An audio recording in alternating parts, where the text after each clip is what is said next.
قوة إلا بالله العلي العظيم حسبنا الله ونعم الوكيل نعم المولى ونعم النصير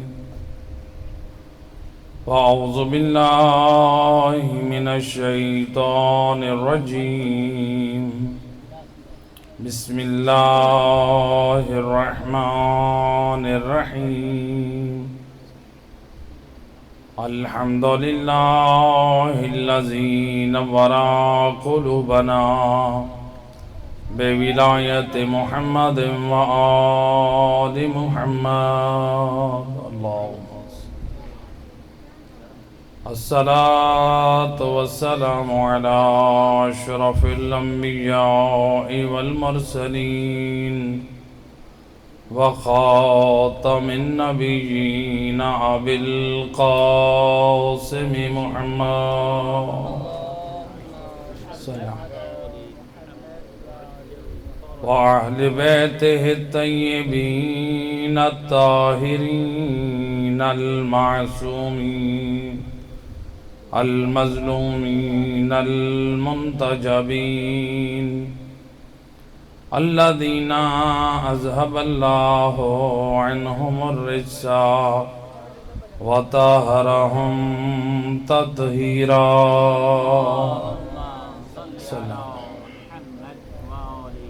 ولعنة الدائمة على أعدائهم أجمعين من يوم ظلمهم إلى يوم الدين أما بعد وقد قال الله سبحانه وتعالى في كتابه المجيد وفرقانه الحميد وقوله الحق بسم الله الرحمن الرحيم يا أيها الذين آمنوا اتقوا الله وابتغوا إليه الوسيلة صلوات پڑھ دے محمد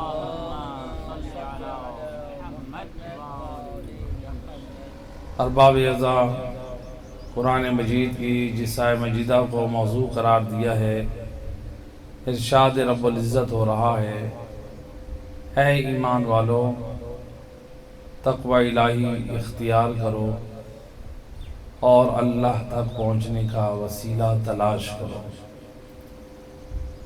تو اس آیت مجیدہ میں اللہ نے ایمان والوں کی کامیابی کا جو راز ہے وہ دو چیزیں بیان کی ہیں۔ ایک کا نام ہے تقوی الہی اور ایک کا نام ہے اللہ تک پہنچنے کا وسیلہ۔ لہذا اگر انسان یہ سمجھے کہ میں بغیر وسیلے کے تقوی اور پرہیزگاری کی منازل طے کر سکتا ہوں تو یہ بھی انسان کے لیے ممکن نہیں ہے، کیونکہ جب تک ہادیان برحق کی معرفت حاصل نہ ہوگی اس وقت تک انسان تقوی اور پرہیزگاری کی صحیح راستے پہ بھی نہیں چل سکتا۔ جب ایک شخص کے پاس ہادیان دین کی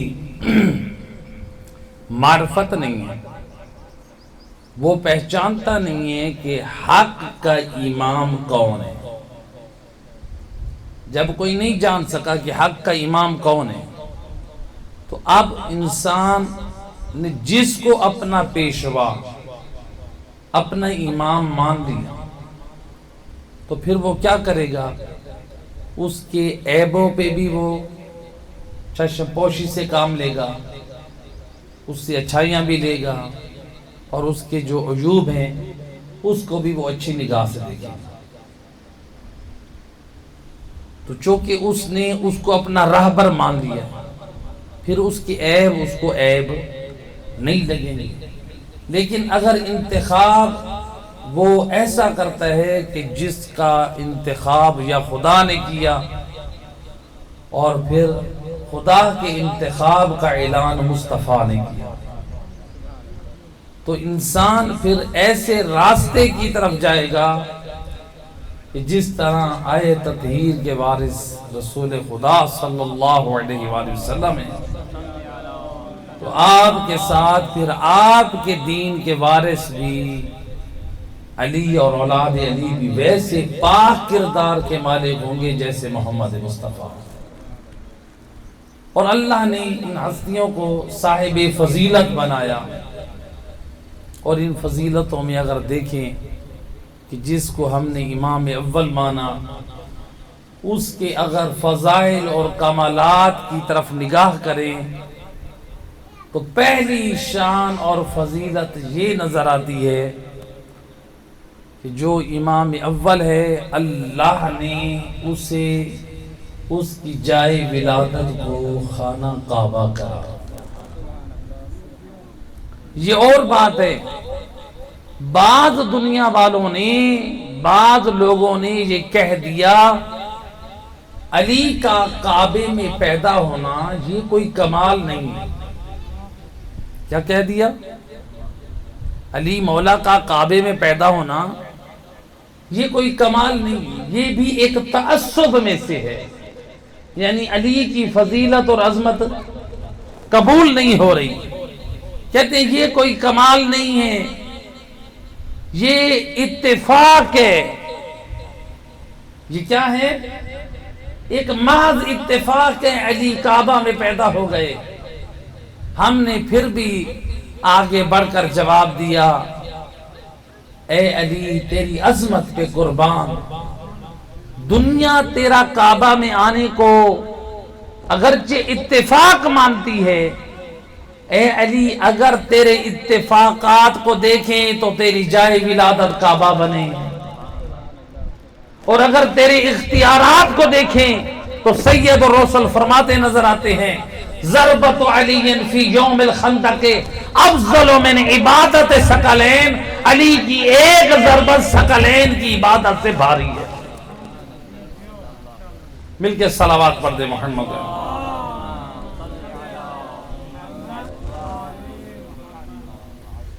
اب دنیا نے کہا جی یہ تو ایک محض اتفاق ہے، کعبہ میں علی کا تاریخ گواہ ہے، جب علی کی ماں پہ مشکل وقت آیا تو بی بی آئی ہیں کعبہ کے گرد طواف کر رہے ہیں، اور پھر بی بی نے کعبے کے سامنے دعا کی ہے، رب انی مؤمنۃ بک، میرا اللہ میں تیری ذات پر ایمان رکھتی ہوں، تیرے رسولوں پہ ایمان رکھتی ہوں، میرا اللہ تیری کتابوں پہ ایمان رکھتی ہوں، اور میرا اللہ اس پہ ایمان رکھتی ہوں جس نے یہ گھر بنایا، یعنی ابراہیم پر ایمان رکھتی ہوں، میرا اللہ اس گھر پہ بھی ایمان رکھتی ہوں، یہ گھر تیرا ہے۔ بی بی اپنی مشکل کے حل کے لیے اللہ سے دعا کر رہی ہے کہ میرا اللہ میری مشکل آسان کر، میرا اللہ تیرے اوپر ایمان رکھتی ہوں، تیرے انبیاء پہ ایمان رکھتی ہوں، تیری کتابوں پہ ایمان رکھتی ہوں، اس کعبہ کے بنانے والے پہ ایمان رکھتی ہوں، گویا تجھے کعبے کی عزت کا واسطہ مشکل حل نہ ہوئی۔ لیکن بی بی فاطمہ بنت اسد نے جب یہ کہا میرا اللہ تجھے اس مولود کا واسطہ جو میرے شکم میں ہے، دیوار کعبہ شک ہو، معلوم ہوا اللہ کو علی کے حق کا واسطہ اتنا پیارا ہے، ابھی تو علی کائنات میں بھی نہیں آیا، اللہ نے علی کے حق کے واسطے کو قبول کیا، اور دیوار پھٹی یا بی بی اندر داخل ہوئی۔ اب بی بی اندر داخل کیوں ہوئی؟ ماشاءاللہ سمجھدار لوگ ہیں، بھئی عورت کے لیے یہ حالت بڑی نازک ہوتی ہے جب بچے کی ولادت قریب ہو۔ اگر آپ کسی خاتون کو ہسپتال لے کر جائیں اور اچانک سے ہسپتال کی دیواریں ٹوٹنے لگ جائیں، عورت اندر جائے گی یا باہر دوڑے گی؟ باہر کی طرف بھاگے گی۔ صرف عورت نہیں، اس عورت کے ساتھ جو مرد ہوگا وہ بھی ڈر کے پیچھے بھاگے گا. لیکن علی کی ماں دیوار کے ٹوٹنے سے ڈر کے بھاگی نہیں، اطمینان سے اندر گئی. گویا عمل سے بتا دیا میں بھاگنے والوں کی ماں نہیں، کرار غیر فرار کی ماں. اللہم صلی علی محمد. میں بھاگنے والوں کی ماں نہیں ہے، میں اس کی ماں ہوں جو بڑھ بڑھ کر حملے کرتا ہے. اللہ، میں اس کی ماں ہوں جس نے بڑھ بڑھ کر حملے کرنے ہیں. یہ علی کی شجاعت کیا علی کی ماں پہلے سے جانتی ہے؟ جی پہلے سے جانتی ہے. روایت ہے حضرت ابو طالب نے ایک مرتبہ بی بی فاطمہ بنت اسد سے کہا، یہ بتاؤ میرے اور بھتیجے آتے ہیں، میرے بھائی آتے ہیں، تو کسی کی تعظیم کے لیے نہیں اٹھتی. جب بھی میرا بھتیجا محمد آتا ہے صلی اللہ علیہ وآلہ وسلم تو اس کی تعظیم کے لیے کھڑی ہو جاتی ہے. تو بی بی نے کیا جواب دیا؟ فرماتی ہیں یا ابا طالب، میں اپنی مرضی سے کھڑی نہیں ہوتی. جب بھی مصطفیٰ آتا ہے میرے شکم میں یہ بچہ اس طرح سے حرکت کرتا ہے، مجھے مصطفیٰ کی تعظیم کے لیے کھڑا کرنے پہ مجبور کر دیتا. اب جب بی بی فاطمہ بنت اسد نے یہ کہا نا، امت کو بھی تو یہ سچ بتانا ہے. حضرت ابو طالب کے ساتھ ہیں رسول اللہ کے چچا حضرت حمزہ. کہا کہ یعنی حضرت ابو طالب نے کیا کیا؟ اپنے بھائی حضرت حمزہ کو کہا کہ آپ آ جائیں، ذرا یہ بھی ہم دیکھ لیتے ہیں یہ فاطمہ بنت اسد یہ جو کہہ رہی ہیں کہ میں اپنی مرضی سے کھڑی نہیں ہوتی بلکہ میرے شکم میں جو بچہ ہے. ابو طالب چاہتے ہیں فاطمہ بنت اسد کی اس بات کی گواہی صرف میں نہ دوں بلکہ رسول کا چچا حمزہ بھی دے. لہذا ایک مرتبہ حضرت ابو طالب نے اپنے چچا سے کہا کہ آپ، حضرت ابو طالب نے اپنے بھائی حضرت حمزہ سے کہا آپ یہیں ٹھہرے. وہ رک گئے. بی بی فاطمہ بنت اسد گھر میں بیٹھی ہیں اور ادھر سے رسول اللہ صلی اللہ علیہ وآلہ وسلم کو کہا کہ آپ ذرا گھر سے باہر تشریف لے جائیں. رسول اللہ باہر تشریف لے گئے. یا ادھر سے حضرت ابو طالب آواز دے کر کہتے ہیں اور میرے بھتیجے محمد مصطفیٰ ادخل علینا، ذرا ہمارے گھر میں داخل ہو. ادھر سے ابو طالب کا کہنا تھا سید الرسل ابو طالب کے گھر میں داخل ہوئے. روایت کہتی ہے بی بی فاطمہ بنت اسد اپنے مقام پہ بیٹھی ہیں اور دونوں عرب کے شجاع مرد ہیں. ادھر سے بی بی کی حالت نازک ہے. ایک کاندھے پہ حضرت ابو طالب نے زور دیا ہوا ہے، دوسرے کاندھے پہ حضرت حمزہ نے زور دیا ہوا ہے کہ بی بی اٹھنے نہ پائیں. روایت کہتی ہے ادھر سے سید الرسل داخل ہوئے. علی کی ماں شجاعت حیدری سے کھڑے ہو کر نبی کا استقبال کرتی ہے. گویا بتا دیا علی وہ ذات ہیں جو شکم مادر میں سے نبی کی تعظیم کرنے والے، ماں کے شکم سے. اللہ، ابھی علی اس کائنات میں نہیں آئے، ماں کے شکم میں. تو علی اتنے شجاع. علی کی ماں خانہ کعبہ میں داخل ہونے لگی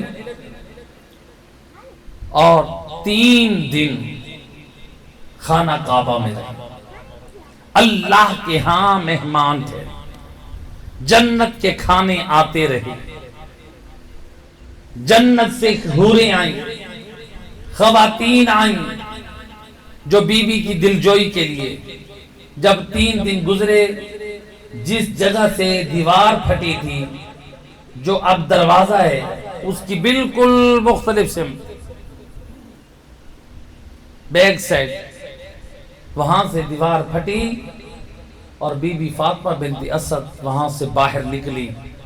جب باہر آئیں تو اپنے ہاتھوں پہ علی کو اٹھایا ہوا ہے اور سارے لوگ دیکھ رہے ہیں, انتظار کر رہے ہیں, اس لیے کہ 3 دنوں میں لوگوں نے تالا توڑنے کی بھی بڑی کوشش کی, چابیاں لگانے کی بھی بڑی کوشش کی, لیکن علی کی ماں اسی راستے سے آئی ہے جہاں سے گئی تھی. رسول اللہ نے استقبال کیا, ہاتھوں پہ اٹھایا, اور نبی نے جب علی کو ہاتھوں میں لیا, اب تک نہ نبی کے ہاتھوں پہ آنے سے پہلے علی بولے ہیں, نہ علی نے کچھ کھایا ہے, نہ علی نے آنکھیں کھولی ہیں.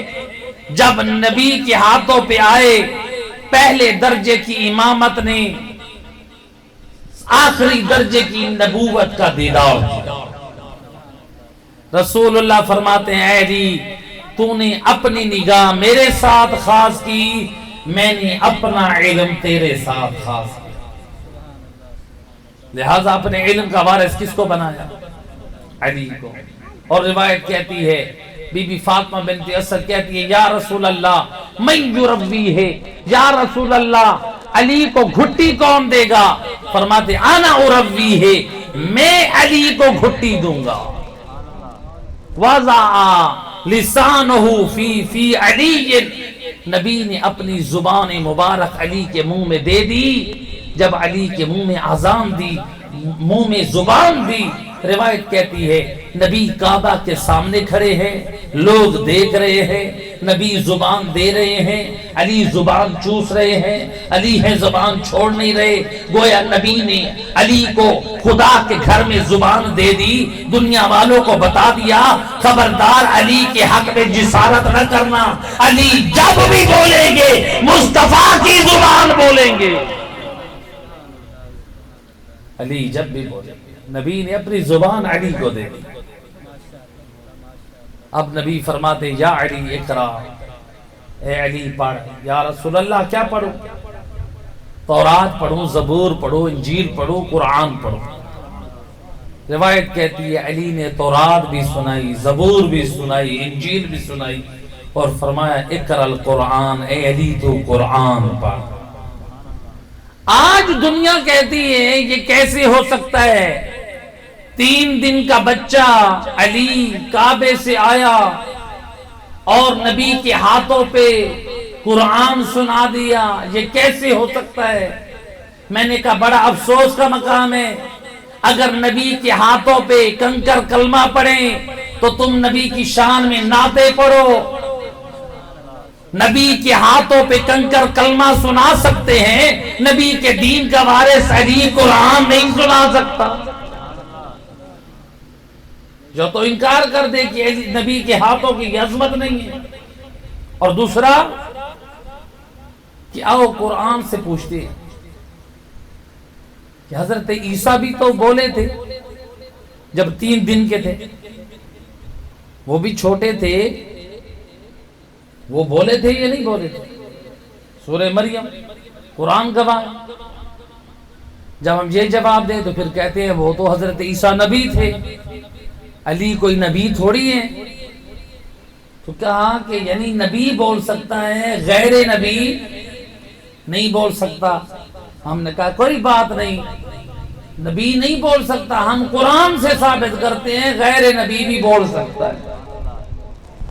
علی کے بغض سے علی کے فضائل کا انکار کرو, یہ اور بات ہے. قرآن پڑھو گے تو پتہ چلے گا صرف عیسیٰ نبی نہیں بولا, کافروں کا بچہ بھی بولا ہے. سورہ یوسف پڑھو, جب یوسف نبی پہ زلیخا نے تہمت لگائی, حضرت یوسف نے کہا میری پاک دامنی کی گواہی یہ بچہ دے گا جو عزیز مصر کے دربار میں آئی ہوئی کافرہ عورت ہے, کافرہ عورت کا بچہ ہے, شیر خال ہے, کافر ماں کا کافر بچہ یوسف نبی کے حق میں بول کر گواہی دے سکتا ہے. نبی کے دین کا وارث علی نبی کے ہاتھ میں قرآن پڑھ کر نبی کی شان کا قصیدہ نہیں پڑھ سکتے؟ صلوات پڑھ دیجئے محمد اللہم صلی علیہ بار دیگر بآواز بلند صلوات۔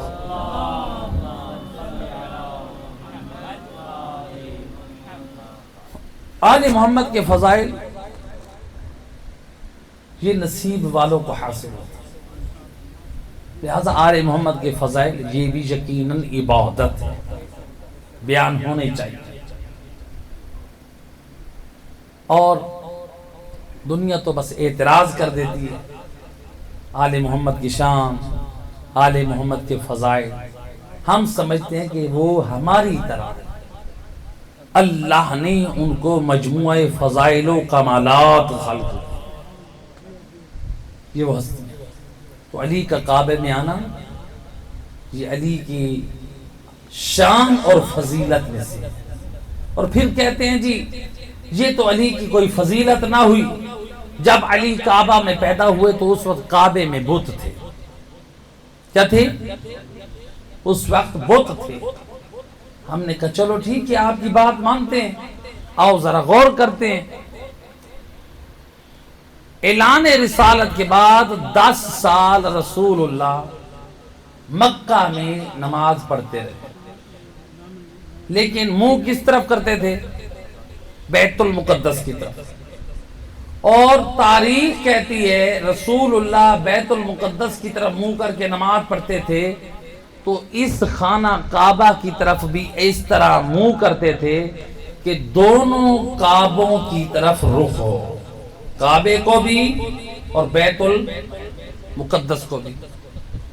تو جب رسول اللہ اس کو بھی منہ کر رہے ہیں اس وقت اس میں بت ہیں یا نہیں ہے نا؟ کعبے میں بت ہیں یا نہیں؟ لیکن اگر کوئی کہہ دے یہ تو روایات ہیں، یہ کمزور ہیں، ضعیف ہیں، ہم نہیں مانتے، چلو نہ مانو۔ رسول اللہ آ گئے مدینہ میں، رسول اللہ بیت المقدس کی طرف منہ کر کے نماز پڑھتے تھے۔ 2 ہجری کو حکم ہوا حالت نماز میں، میرا حبیب آج کے بعد انہیں نماز کہاں پڑھنی ہے؟ کعبہ کی طرف منہ کر، 2 ہجری۔ اور فتح مکہ کب ہوئی؟ 8 ہجری کو۔ کب ہوئی؟ اور رسول اللہ کو حکم نماز کعبہ کی طرف کب ہوا؟ 2 ہجری کو۔ یعنی 2 ہجری سے 8 ہجری تک کتنے سال بنے؟ 6 سال بنے۔ نبی کعبہ کی طرف قرآن کے مطابق، مسلمانوں کی تاریخ کے مطابق 6 سال نبی کعبے کی طرف منہ کر کے نماز پڑھتے رہے۔ فتح مکہ سے پہلے کعبے کے اوپر بت موجود ہے، کعبے میں ان کی روایتوں کے مطابق کعبے میں بت موجود ہے۔ 6 سال کعبے پر یا کعبے میں اگر بت ہوں، نبی نماز پڑھتے رہے۔ اگر بتوں کے ہوتے ہوئے نبی کی نماز کی شان میں کمی نہیں آتی تو علی کی ولادت اگر کعبہ میں ہو جائے تو علی کی شان میں کیسے کمی آ جاتی؟ جب نبی کی نماز کی شان باقی ہے تو پھر علی کی شان کیسے باقی نہیں ہے؟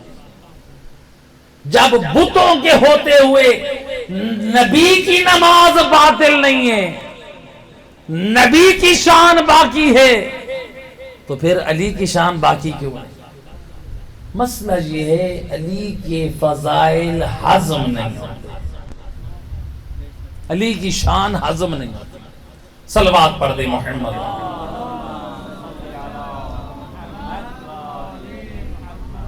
دوبارہ اللہ یا رسول اللہ یا علی اللہم صلی علی محمد۔ لہذا جس علی کو مانا ہے آؤ اس علی کا کردار بھی مانے۔ اس علی کا کردار کیا ہے؟ اس علی کی سیرت کیا ہے؟ ہم تو کہتے ہیں اپنے آپ کو ہم شیعہ علی ہیں، ہم حبدار علی ہیں. علی کیسے مومن چاہتے ہیں؟ روایت ہے ایک مرتبہ امیر المومنین علی ابن ابی طالب علیہ السلام رات کی تاریکی چاند کی چاندنی ہے، مولا مسجد کوفہ سے گھر کی طرف جا رہے ہیں، جب پیچھے سے آپ کے کچھ لوگوں کے قدموں کی آواز آئی. پوچھا کون؟ من انتم، کون ہو؟ نحنو من شیعتکا، اے مولا ہم آپ کے شیعوں میں سے. علی مولا نے سنا نا یہ میرے شیعوں میں سے ہیں. روایت کہتی ہے مولا خوش ہو کے جلدی جلدی قدم اٹھا کے ان کی طرف بڑھے. جب قریب گئے ان کے چہروں پہ دیکھا، فرمایا این سیما الوجوہ، کہاں ہیں تمہارے چہروں پہ علی کے شیعوں کی علامات؟ تم کہتے ہو میں ہم علی کے شیعہ ہیں، تمہارے چہروں پہ تو کوئی بھی مجھے اپنے شیعوں کی علامات نظر نہیں آتی. اس لیے مولا علی فرماتے ہیں مجھ علی کو وہ چہرہ پسند ہے جس چہرے پہ سجدے کے آثار ہے. مجھ علی کو وہ چہرہ پسند نہیں ہے جس پیشانی پہ سجدے کے آثار نہیں. ہم کہلوائیں تو علی والے، لیکن علی مولا کی سیرت ہمارے اندر نہ، کردار نہ ہو. مولا کو مانا ہے، مولا سے بڑی محبت ہے. کتنا مانا مولا علی کو؟ میں نے بڑا مانا مولا کو. مولا کو مانا ہے، مولا کی سنت تو نہیں سجائی چہرے پہ. مولا کو کتنا مانا ہے، ہمارا کردار بتائیں ہم مولا سے کتنی محبت کرتے ہیں. ایک دنیا میں کسی عورت سے انسان کو عشق ہو جائے نا جی، تو اس کے عشق میں اتنا پاگل ہو جاتا ہے اس کے رنگوں کو اپنی پسند بنا لیتا ہے، اس کے کھانوں کو اپنی پسند بنا لیتا ہے، اس کی پسندیدہ چیزوں کو اپنی پسند بنا دیتا ہے، اور اس کی محبت انسان کو جہنم میں بھی لے کے جا سکتی ہے.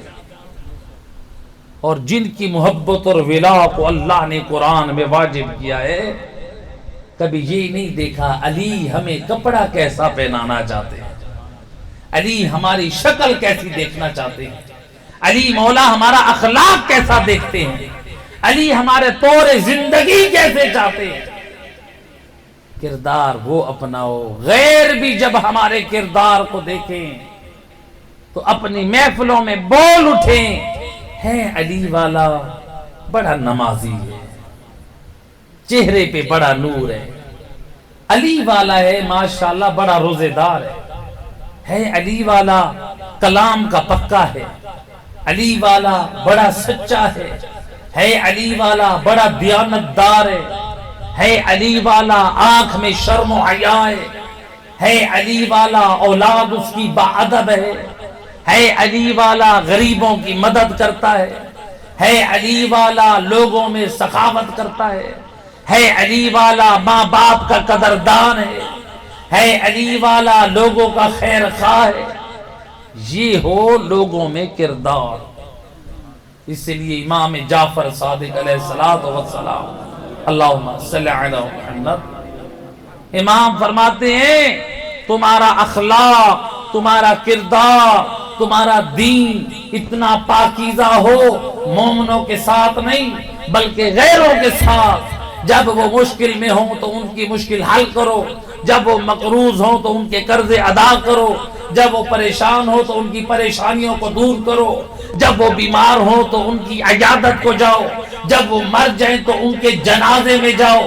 ان کے ساتھ تمہارا طور و طریقہ اتنا اچھا ہو، اتنا بہترین ہو، اور جب تم اتنے پاک کردار اور پاک اخلاق سے جب تم دنیا میں چلو تو دنیا والے تمہارے کردار کو دیکھ کر کہیں رحم اللہ جعفر ابن محمد، خدا جعفر صادق پہ رحم کرے، اس نے اپنے شیعوں کو کتنا باادب بنایا ہے. اللہ با کردار ہو، با اخلاق ہو، لوگوں کے ساتھ اچھا سلوک ہو، لوگوں کے ساتھ اچھا اخلاق ہو، لوگوں کے ساتھ خیر خائی ہو، مومنوں کے حقوق ادا کریں، والدین کے ساتھ مہربان بن جائیں، لوگوں کے ساتھ اچھے بن جائیں، خدا بھی آپ کے ساتھ اچھا بن جائے۔ ہم سارے اللہ کی مخلوق ہیں، اللہ کو اپنی مخلوق سے پیار ہے یا نہیں؟ جب ہم پر کوئی ظلم کرتا ہے نا تو پھر ہم اللہ کی بارگاہ میں روتے ہیں، فریاد کرتے ہیں، کیا کہتے ہیں؟ میرا اللہ میں بھی تیرا بندہ ہوں، فلاں نے ظلم میرے اوپر کیا ہے۔ یہی سوچو جب ہم کسی پر ظلم کرتے ہیں تو کیا وہ بھی تو اللہ کا بندہ خدا کی بارگاہ میں رو کے کہتا ہوگا میرا اللہ میں تیرا بندہ ہوں؟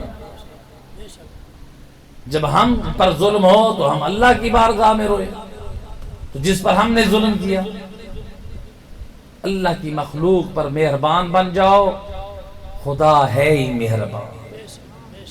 پھر دیکھو انسان اچھی نیت رکھے، انبیاء کی سیرت دیکھیں، انبیاء نے کبھی نقصان نہیں پہنچایا، لوگوں کا فائدہ پہنچایا۔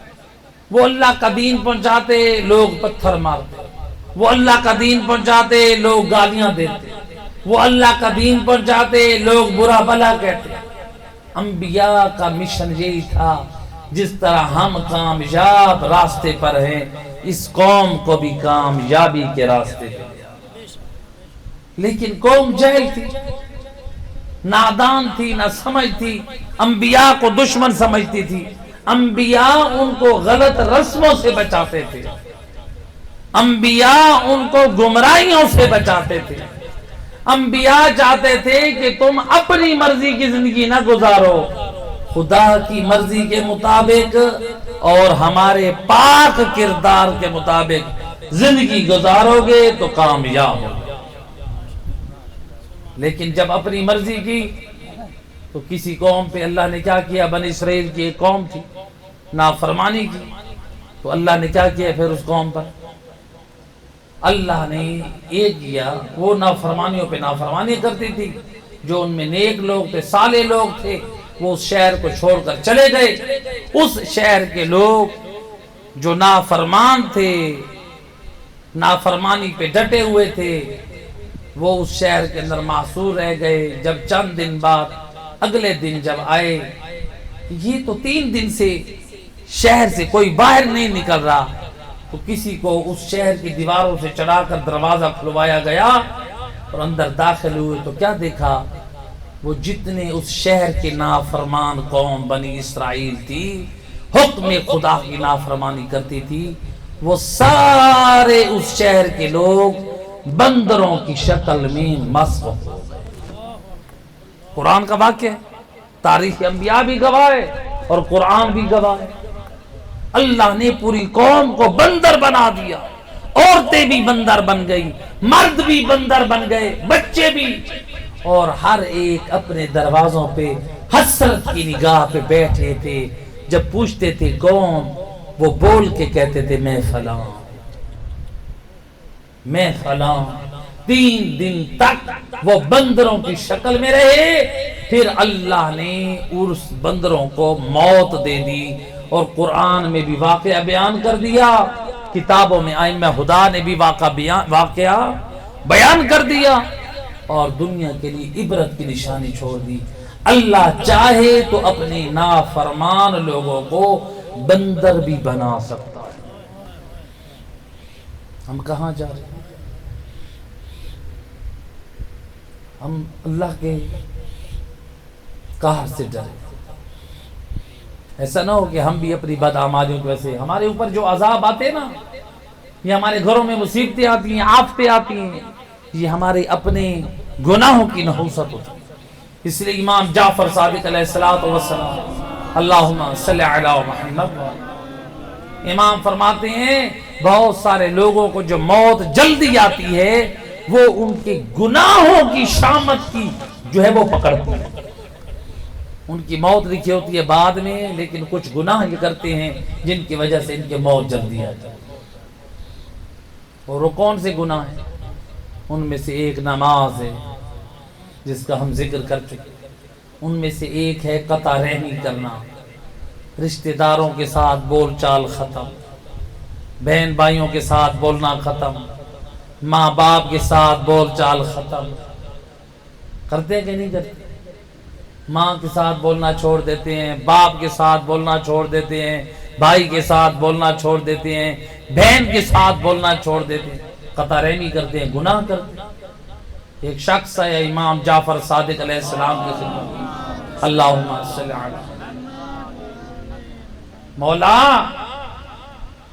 میرا چچا کا، میں ایک گھر میں رہتا ہوں تو میرا چچا ذات رہتا ہے، اس میں میرا حصہ زیادہ بنتا ہے، یعنی میرے باپ کا مکان اور میرے چچاؤں کا، یعنی بھائی تھے، ایک گھر تھا، حصہ میرے باپ کا زیادہ بنتا تھا، لیکن جو میرے چچا اور ان کے جو بیٹے تھے وہ زوردار تھے، انہوں نے میرے حصے کی جائیداد ہتھیا لی، مجھے صرف ایک کمرہ تھا۔ مولا اگر میں چاہوں تو حکومت میں جا کے شکایت کر کے اپنا حصہ لے سکتا ہوں، حق لے سکتا ہوں، اب میں کیا کروں؟ امام فرماتے ہیں تو صبر کر۔ کیا کر؟ جو تیرے رشتہ دار ہے نا، تیرا حق کھا کے تیرے ساتھ قطع رحمی کیوں ہے، صبر کر۔ اس نے صبر کیا، کچھ وقت گزرا، مدینے شہر میں طاعون کی بیماری آئی، وبا آئی، اس کے تمام رشتہ دار جتنے بھی تھے، بہت بڑا خاندان تھا، سارے لوگ اس وبا کا نشان بن کے مر گئے، یہ اور اس کی فیملی بچ گئی۔ کچھ عرصے کے بعد جب یہ امام کی خدمت میں آیا، کہتے ہیں مولا اب میرے حالات بدل گئے ہیں، گھر میں وسعت ہے، خوشحالی ہے، برکت ہے، اب میرا گھر بھی، چونکہ ساری جائیداد کس کو مل گئی؟ اس کو مل گئی۔ اب ان کے جو مال و اسباب تھے وہ کس کو مل گئے؟ اسی کو مل گئے۔ مولا اب خوشحالی ہے، فراوانی ہے، برکت ہے۔ امام فرماتے ہیں جو تو خوش ہو رہا ہے، تجھے پتہ ہے یہ اللہ کی عنایت اور فضل تیرے اوپر کیوں ہوئی ہے؟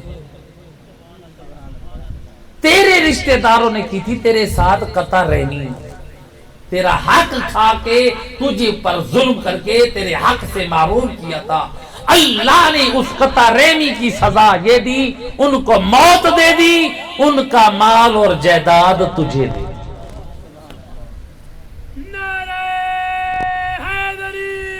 یا علی صلوات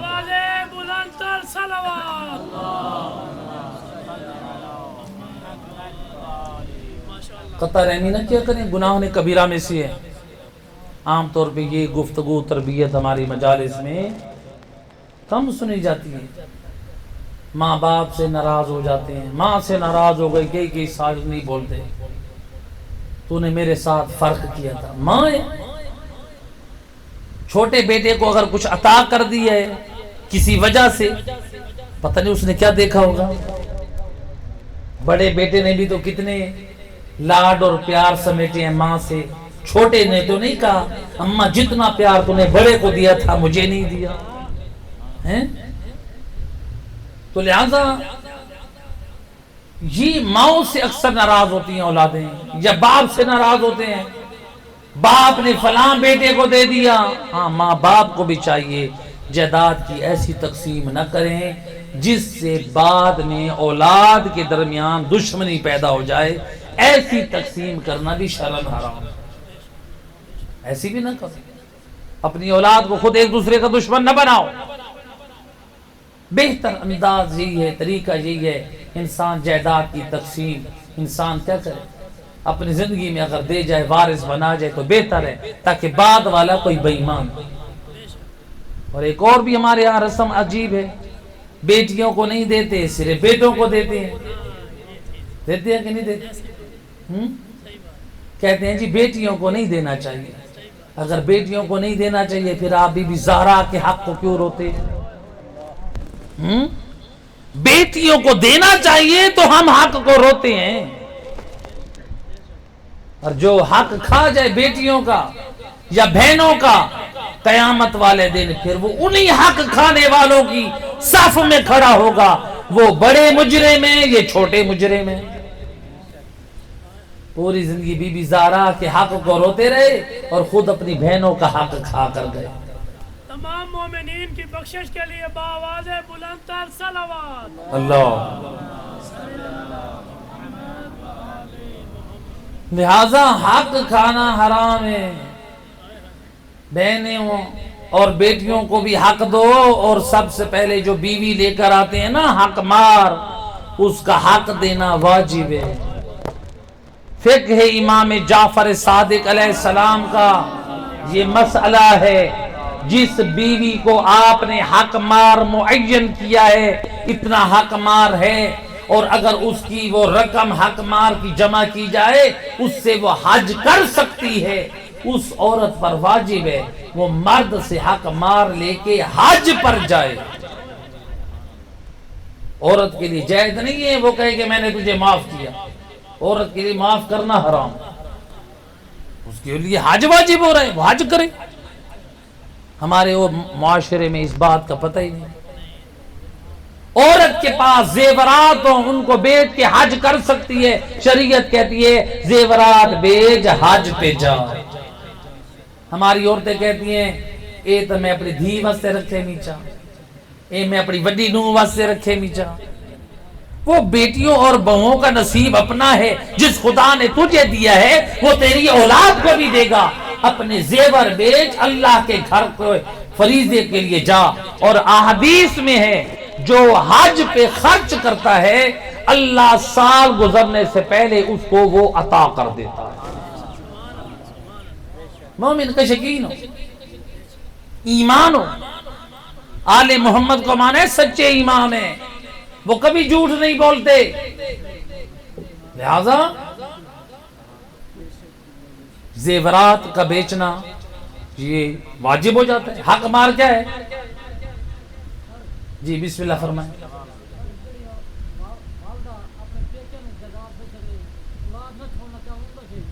دیکھیں نا وہ یہ مسئلہ، یعنی ماں اپنے بھائیوں کو معاف کرے، ماں کے اوپر حج واجب ہے، وہ کیوں شریعت اپنے بھائیوں کی محبت میں خدا کی مجرم بن رہی ہے؟ اس کو چاہیے وہ اپنے بھائیوں سے، اپنے باپ سے، اپنے بھائیوں سے حق لے، حج بیت اللہ کرے، یا اس کے اوپر جو اگر اس کی اولاد کنگال ہے، وہ مستحق ہے، ضرورت مند ہے، بھائی کھاتے پیتے ہیں، اپنی اولاد کو تنگی میں رکھ رہی ہے اور جن کے خون بہ رہے ہیں ان کو معاف کر رہی ہے، قیامت والے دن ایسی ماں سے بھی پوچھا جائے گا بتا اولاد کو ذلیل کیا، جن کے پہلے خون چل رہے تھے ان کو معاف کیوں کیا؟ یا علی روایت ہے ایک شخص کا انتقال ہوا، انتقال ہونے کے بعد نبی کے اصحاب نے کہا یا رسول اللہ، ایک صحابی بڑا نیک تھا، بڑا پرہیزگار تھا، بچے اس کے بیچارے خوار ہو گئے غربت کے مارے۔ وہ کیسے؟ کہا سب کچھ تھا۔ کیا تھا؟ اس کے پاس سب کچھ تھا، مرنے سے پہلے وصیت کی میرا جو بھی ہے نا اللہ کی راہ میں خرچ کر دو، اللہ کی راہ میں لوگوں کو دے دو، غریبوں میں بانٹ دو، رشتہ داروں کو دے دو، میرے بھائیوں کو دے دو، میری بہنوں کو دے دو، فلاں کو دے دو، لوگوں کو دے دو۔ اپنے بچوں کے لیے نہیں چھوڑا، غیروں کے لیے وصیتیں کر دی۔ رسول اللہ یا رسول اللہ، اس کا مال تقسیم ہو گیا، بچے بیچارے در بدر کے پھر رہے ہیں، نہ کوئی ٹھکانہ ہے نہ کھانے کے لیے۔ آپ نے فرمایا پھر کیا کیا؟ کہا یا رسول اللہ ہم نے اس کا جنازہ پڑھا، اس کو مسلمانوں کے قبرستان جنت البقیع میں دفن کیا۔ آپ نے فرمایا مجھے اگر پتہ ہوتا نہ میں اس کا جنازہ پڑھتا نہ اس کو مسلمانوں کے قبرستان میں دفن کرتا۔ جو دوسروں کو حق دے کے جا رہا ہے اپنی اولاد کو ذلیل کر رہا ہے۔ اولاد کی حقوق ہیں، لہذا میرا دوست اپنی زندگی میں اپنی اولاد کے ساتھ انصاف کر، بیٹیوں کا حق ادا کر، اور بیٹیوں کو دے رہے تو ان کو ساتھ بتا۔ فقہ امام صادق کا مسئلہ، میری بیٹی یہ حق لے رہی ہے، جا اس سے فریضہ حج ادا کر، فریضہ حج ادا کرنے کے بعد پھر شہدائے کربلا کی زیارت کو جا، نجف اشرف کی زیارت کر، سامرا و قازمین جا، پھر اس کے بعد تو مشہد مقدس آ، پھر تیرے پاس بچ گیا ہے تو پھر اپنے شوہر اور اپنے گھر میں خرچ کر۔ حج واجب ہے۔ کتنا خوش نصیب ہے وہ باپ جس کی بیٹی اس کی جائیداد میں سے حج بھی کرے اور آل محمد کی زیارت بھی کرے۔ یہ محروم نہ کرے، اللہ نے حق رکھا ہے قرآن میں۔ بی بی فاطمہ زہرا جب اپنا حق مانگنے گئی تھی قرآن پڑھ کے سناتی تھی، اور آج ہم حق کھا جائیں، اور جو حق کھا جاتے ہیں، کسی کا بھی حق کھا گئے، 1 روپیہ بھی ہم کسی کا کھا گئے نا، حساب بڑا مشکل ہے۔ بہن کا حق کھا گئے، ماں کے پیسے چرا لیے، باپ کے پیسے چرا لیے، لوگوں سے قرضہ لیا واپس نہ دیا، لوگوں کی زمینوں سے کوئی پھل بغیر اجازت کے توڑ لیے، ان کی زمینوں سے کوئی اور چیز بغیر اجازت کے لے لی، یہ سارے حرام کام ہم نے کیے۔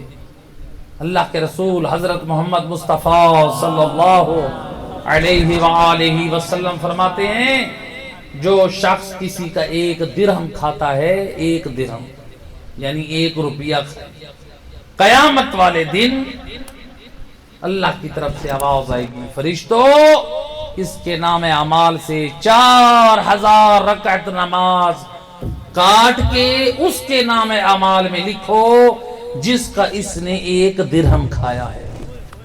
کتنی رکعت نماز؟ 4000 رکعت نماز۔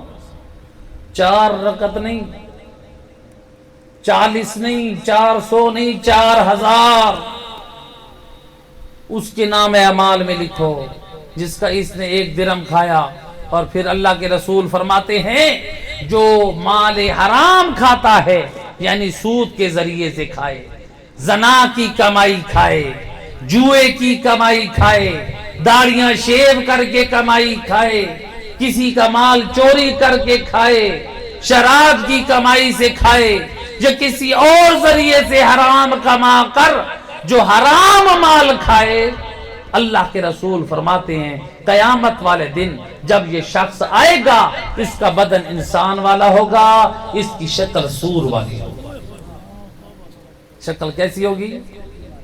اگر آج کسی کو کہہ دے، کوئی شخص کہہ دے سور، گالی ہے نا، اور گناہان کبیرہ میں سے کسی کو سور کہنا۔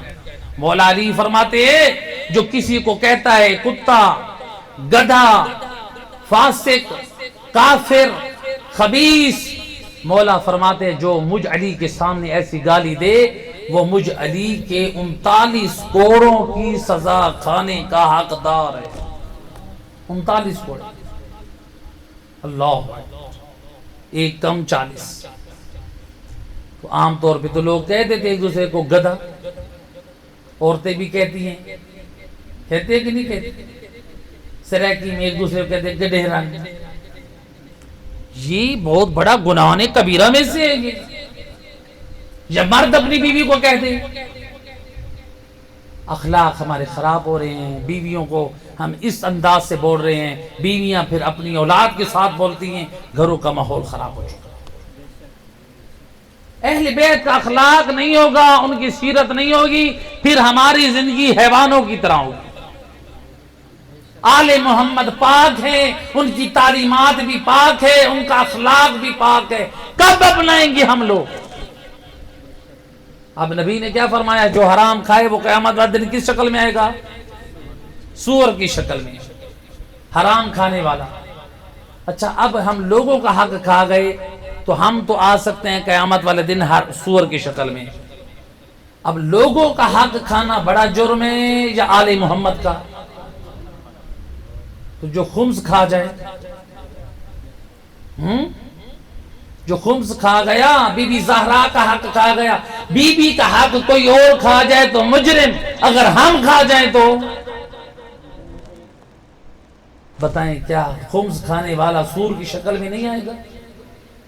اپنے علاقے کے مدرسے میں بیٹھ کے علماء سے خمس کے مسائل سیکھیں، فقہ امام جعفر صادق میں جس بندے کے کپڑوں پر خمس واجب ہو وہ خمس نہ دے، ان کپڑوں کا حکم غصبی کپڑوں کا ہے، یعنی جانتے ہوئے اس میں نماز پڑھے اس کی نماز باطل ہے۔ خمس نہیں دیا تو سور والی شکل۔ اسی طرح سے زکوٰۃ نہیں دی، زکوٰۃ بھی کیا ہے؟ واجب ہے۔ اسلام میں زکوٰۃ واجب ہے اور شیعہ مذہب میں بھی واجب ہے۔ صلوات پڑھیں محمد و اہل بیت، اللہم صلی علی بار دیگر باواز بلند صلوات۔ شیعہ مذہب میں بھی زکوٰۃ کیا ہے؟ بعض لوگ ہیں جو آل محمد کے مذہب کے خلاف پروپیگنڈا کرتے ہیں، شیعوں میں زکوٰۃ نہیں ہے، یہ زکوٰۃ نہیں دیتے۔ نہ میرا دوست کسی کے بہکاوے میں نہ آ شیعہ یعنی حیدر کرار کی کتابوں کو پڑھ، آل محمد نے زکوٰۃ نہ دینے والے کو کافر کہا ہے، زکوٰۃ نہ دینے والے کو یہودی کہا ہے۔ زکوٰۃ دینا واجب ہے۔ ہاں ہم یہ کہتے ہیں چونکہ برادران اہل سنت کی بینکوں میں پہلی ماہ رمضان کی جب آتی ہے تو ان کی بینک سے کٹوتی ہو جاتی ہے، لیکن ہمارے علماء نے ایک قانون پاس کرایا کہ ہماری زکوٰۃ بینک سے کٹوتی نہ ہو۔ ہم جو مستحق کے زکوٰۃ ہیں، جو آل محمد کے حبدار غریب ہیں، ہم ان کو عزت سے خود اپنے ہاتھوں سے دیں۔ ہمیں کیا پتا ہماری زکوٰۃ کاٹ لی جائے لیکن کچھ خیانت کار اپنی عیاشیوں میں وہ اڑا دیں۔ ہمیں آل محمد نے شرائط بتائی ہیں زکوٰۃ کس کو دو اور کس کو نہ دو۔ لہذا جو اپنے مال کی میں اللہ اور رسول کا حق ادا کرتے ہیں تو پھر اللہ اس کے مال میں برکت رکھتا ہے۔ صاحب تحفۃ الواعظین والے نقل کرتے ہیں پرانے زمانے میں لوگ جاتے تھے حج بیت اللہ کی زیارت کے لیے پیدل، سواریوں پہ پیدل۔ کچھ جوان اللہ کے گھر کی زیارت کے لیے گئے اور کئی ماہ لگ جاتے تھے سفر کرتے، 3 ماہ 2 ماہ سواریوں پہ جا رہے ہیں۔ راستے میں ایک جگہ پر انہوں نے ٹھہراؤ کیا آرام کے لیے، ایک چشمہ تھا، چشمے کے قریب آرام کیا، وہاں پر اٹھے اور پانی پیا اور اپنے آپ کو تیار کیا، سواریوں پہ سوار ہوئے، دوبارہ چل پڑے۔ کچھ پیدل چلتے ہیں، کچھ سواریوں پہ چلتے ہیں۔ جب کچھ میل چلے گئے آگے، اس دور میں بینکیں تو ہوتی نہیں تھی، لوگ کیا کرتے تھے اپنی زندگی بھر کی جو کمائی تھی وہ اشرفیوں میں تبدیل کر کے ایک کمر بند باندھتے تھے، چمڑے کا بیلٹ یا کپڑا کمر بند باندھتے تھے، اس میں وہ سونے کی اشرفیاں اور سکے ڈال کے اپنے بدن سے باندھ دیتے تھے، اور پھر اوپر قمیض ہوتی تھی تاکہ کسی کو پتہ نہ چلے کہ وہ میرا مال کہاں ہے، تاکہ ہر ضرورت کے وقت اپنا مال استعمال بھی کر لیں اور اس کی حفاظت بھی ہوتی رہے۔ وہ جو تھی اس کی ایک جو تھیلی تھی اشرفیوں کی، اس نے دیکھا کہ وہ میری سونے کی اشرفیاں جو تھی زندگی بھر کی کمائی، وہ تھیلی نہیں ہے۔ دوستوں کو بتایا وہ تھیلی نہیں ہے، لگتا ہے وہاں جہاں سوئے تھے وہاں گری ہے۔ انہوں نے کہا ہے زیادہ آگے نہیں آئے، واپس چلتے ہیں۔ کہا نہیں ضرورت نہیں ہے، ہم ابھی اللہ کے گھر کی زیارت کے لیے جا رہے ہیں، میں نہیں چاہتا کہ میں اب پیچھے جاؤں۔ کہا نہیں قریب ہے، کہا نہیں میرا مال ضائع نہیں ہوتا، تم لوگ آگے چلو۔ لوگوں نے کہا جب اس کو پرواہ نہیں ہے، بڑا مطمئن ہے، ہم بھی چلتے پھر آگے۔ اللہ کے گھر کی زیارت کی، فریضہ حج کو انجام دیا، کئی ماہ لگ گئے، بالآخر فارغ ہو کر واپس آئے تو جب اسی راستے پہ دوبارہ آئے، ایک چوراہا ہے جس پر لوگوں کا رش ہے، لوگ کہتے ہیں اس چشمے والے راستے کی طرف نہ جاؤ، یہ راستہ بند ہے۔ کافی عرصے سے ایک بہت بڑا اژدہا ہے جو چشمے کے قریب بیٹھا ہے، اب لوگوں نے راستہ چینج کر لیا ہے، اب اس راستے سے جاؤ، اس راستے سے نہ جاؤ۔ لیکن وہ جوان کہتا ہے نہیں میں تو ادھر سے جاؤں گا، بازد وہ چل پڑا اسی راستے پہ، جو اس کے ساتھ اور ساتھی تھے وہ بھی چل پڑے پیچھے. ان کو دیکھتے دیکھتے پیچھے آنے والے انہوں نے کہا ہم بھی چلتے ہیں. یہ سارے لوگ چلتے گئے، چشمے کے قریب ہوتے رہے ہیں. جیسے جیسے قریب ہو رہے ہیں، وہ جو اژدہا دور سے بڑا دکھائی دے رہا تھا، یہ جیسے جیسے آگے بڑھ رہے ہیں وہ اژدہا چھوٹا ہو رہا ہے. وہ چھوٹا ہوتا گیا، مطمئن ہے. جب یہ تھوڑا اور قریب گیا وہ اژدہا وجود میں ختم ہو گیا. یہ خوشی سے دوڑا، جہاں سوئے تھے وہاں دیکھا اژدہا کا جہاں وجود ختم ہوا ہے وہ اژدہا نہیں تھا، وہی اژدہا وہ سونے کی اشرفیوں کی تھیلی تھی. اللہ اکبر، خدا نے کیسی حفاظت کی. وہی اژدہا سونے کی اشرفی کی تھیلی بن گئی. اس نے اٹھائی اور خوش ہو گیا. اب اس کے دوست چومنے لگے. تو اتنا صاحب عزت، اتنا باکمال، یہ کیا ماجرا ہے، ہمیں ہماری سمجھ سے باہر ہے.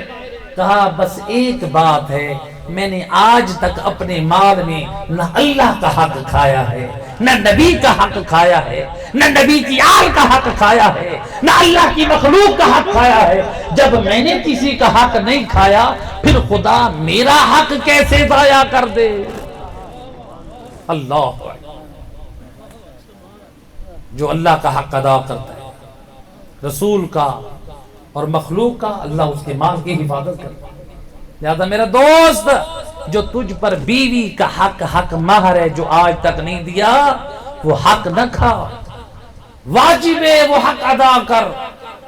اگر نہیں دے گا بیوی کو حق مہر، شریعت کا مسئلہ ہے، اس کے مرنے کے بعد اس کے ورثاء اس حق مہر کے وارث بن جائیں گے. معاف نہیں ہے. اگر اس کی مقدار اتنی ہے، اس حق مہر کی مقدار کو بیچ کے حج ہو سکتا ہے، پھر مرد پر اس بیوی کا حج کروانا واجب ہو جاتا ہے. مجرم ٹھہرے گا. اولاد کا حق ادا کرو، بیٹوں کا حق ادا کرو، بیٹیوں کا حق ادا کرو، ماں باپ کا حق ہے وہ ادا کرو، لوگوں کا حق ادا کرو. کسی کا حق کھایا ہے، کسی کے پیسے قرض کے طور پر لیے ہیں، وہ ادا کرو. دنیا کی معافی آسان ہے، آخرت کی معافی بڑی مشکل ہے. صلوات پڑھتے ہیں.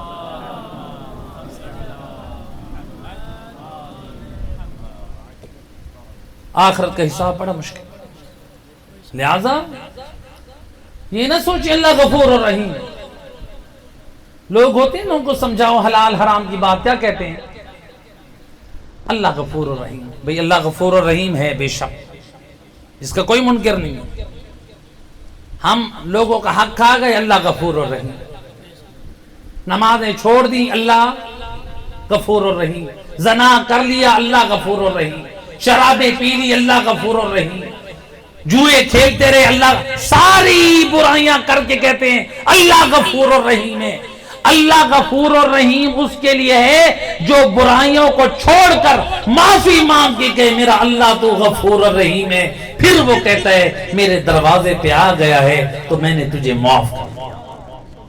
اللہ اس کے لیے غفور اور رحیم ہے. اللہ یہ نہیں کہتا زنا کرتا رہے میں تیرے لیے غفور اور رحیم ہوں، شرابیں پیتا رہے میں تیرے لیے غفور اور رحیم ہوں، بہن بھائیوں کا حق کھاتا رہے میں تیرے لیے غفور اور رحیم ہوں، حرام زدگیاں کرتا رہے میں تیرے لیے غفور اور رحیم ہوں. میرا دوست اپنی فکر کی اصلاح کر. کربلا میں عمر ابن سعد کے بیٹے نے بھی کہا تھا او بابا تو کل قیامت کے میدان میں رسول اللہ کو کیا منہ دکھائے گا کہ تو نواز رسول حسین ابن علی کو قتل کرنے آیا ہے؟ کیا جواب دے گا نبی کا؟ کہتا ہے اللہ غفور الرحیم ہے. کیا کہا؟ اللہ غفور. نواز رسول کو شہید کرنا چاہتا ہے اور بدبخت کہتا ہے اللہ غفور الرحیم ہے. استغفر اللہ. وہ حسین ابن علی کا قتل کرنے کے بعد یہ نظریہ رکھتے اللہ غفور الرحیم، اور ہم حسین کے مقصد کو قتل کرنے کے بعد کہتے ہیں اللہ غفور الرحیم. وہ حسین کی جان کا قاتل، ہم حسین کے مقصد کے قاتل. یہ تو یزیدی فکر ہے.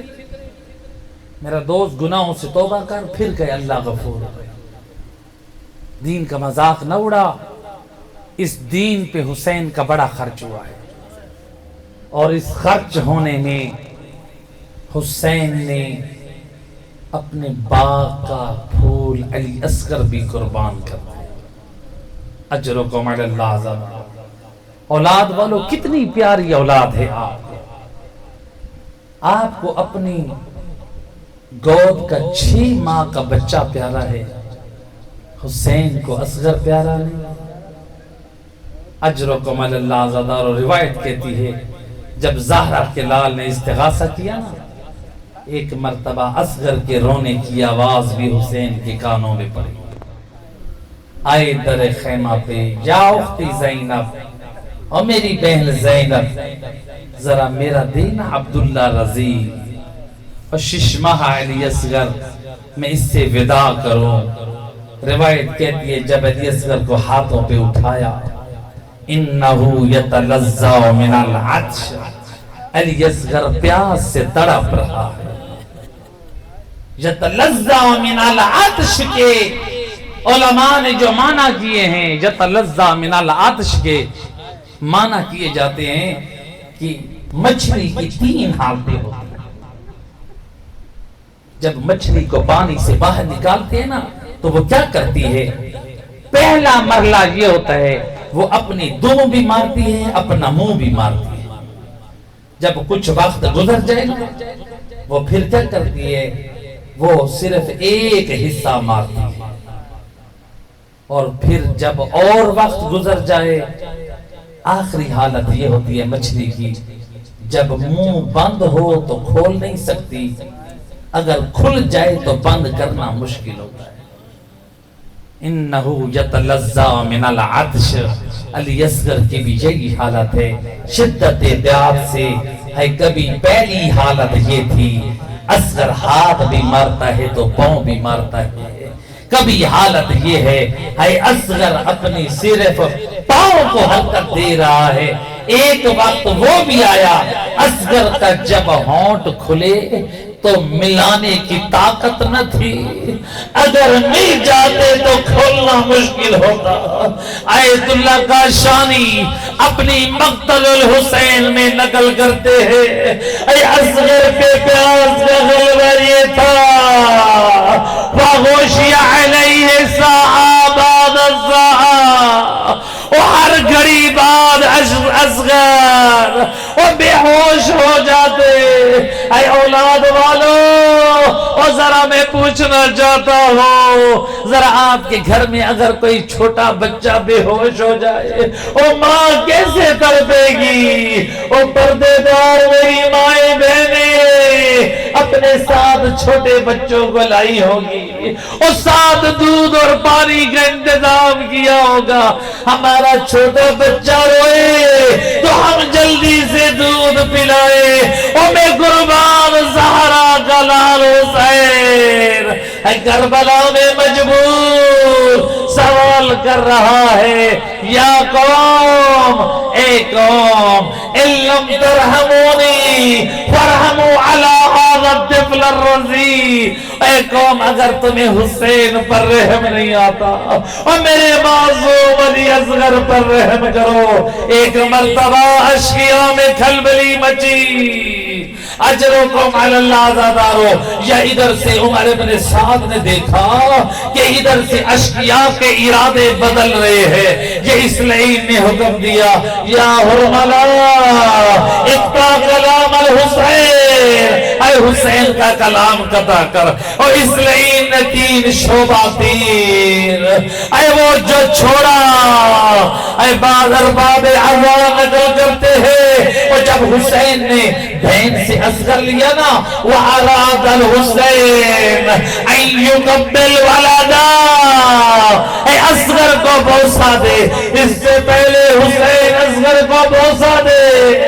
وَيُرْمَ الْآغَتِير ذُبِحَ مِنَ الْوَرِيدِ إِلَى الْوَرِيدِ ذُبِحَ مِنَ الْعُضُنِ إِلَى الْعُضُنِ، اے اصغر ہے حسین کے ہاتھوں پہ ذبح ہو گیا، وہ تڑپ رہا ہے، روایت کہہ رہی ہے یہ حسین مظلوم نے اصغر کے خون کو لیا، اپنی داڑھی کو خضاب کیا، اور میں اللہ کی بارگاہ میں حاضر ہوگا تو مظلوم اصغر کے خون کے ساتھ اجرکم علی اللہ، عزادار حسین نے اپنی ردا اصغر کی لاش پہ ڈالی، اور خیمے میں جب آئے ننھی سکینہ دوڑ کر آئی، یا ابتا اسقیت اخی الماء، بابا اور میرے اصغر کو پانی پلا لائے۔ یا حسین مظلوم نے جواب دیا ہاں کہ اخاک، اور میری شہزادی سکینہ، اور سوال اپنے بھیا کو انہو مذبوحان بسہم آدھا، اور تیرے بھیا کو پانی تو نہ پلا سکا، اے حرملہ کا تین شعبہ تین لگا۔ الا لعنت اللہ علی القوم الظالمین۔